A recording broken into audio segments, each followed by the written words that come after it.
வாட்ஸ்அப்புக்குள்ள போகலாம் வாங்க. வாட்ஸ்அப்புக்குள்ள போனீங்கன்னா வந்து, இப்ப உங்களுக்கு உதாரணமாக சொல்கிறேன் எப்படின்னு கேட்டீங்கன்னா, இப்போ உதாரணமாக உங்களுக்கு மெசேஜ் வருது. இப்ப பாருங்க, இதில வந்து ஒரு மெசேஜ் வந்து ஒருத்தர் அனுப்பியிருக்கார் அப்படின்னு வைங்க. இது வந்து என்னன்னு கேட்டா 24 ஹவர்ஸுக்கு அங்கால வந்து இந்த மெசேஜ் எதுவுமே இல்லாம, இப்படி வந்து வெறுமையாக காண்பிக்கப்படும். சரியா? இதுதான் வந்து அவருடைய மேஜர் ப்ராப்ளமாக இருந்தது. இதுக்கு தான் டெக்னீசியன் வந்து வேறு விதமான ஒரு ஆலோசனையை கூறியிருந்தார். இப்ப நம்ம வந்து என்ன செய்ய போறோம் அப்படின்னு கேட்டீங்கன்னா, இப்ப உங்களுக்காக அந்த டிப்ஸை பார்ப்போம் நாம. இப்போ நீங்கள் வாட்ஸ்அப்புக்குள்ள ஒருத்தருடைய அந்த மெசேஜுக்குள்ளே போகிறீங்க.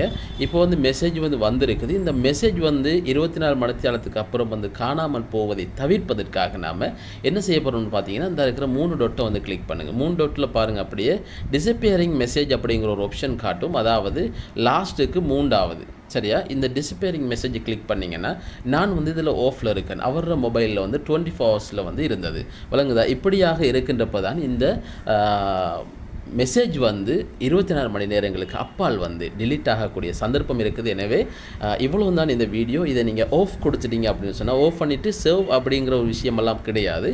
நீங்கள் ஆட்டோமேட்டிக்காக இங்கே வந்து பேக்கில் வந்துட்டிங்கன்னா வந்து உங்களுடைய மெசேஜெலாம் வந்து டிலீட் ஆகாமல் இருக்கும். இதுதான் வந்து இந்த வாட்ஸ்அப் சம்மந்தமான டிப்ஸ்.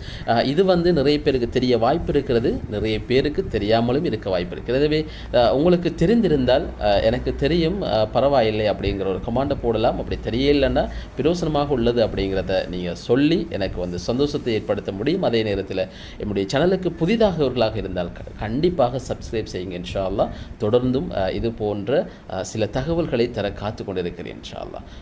ஓகே, நன்றி.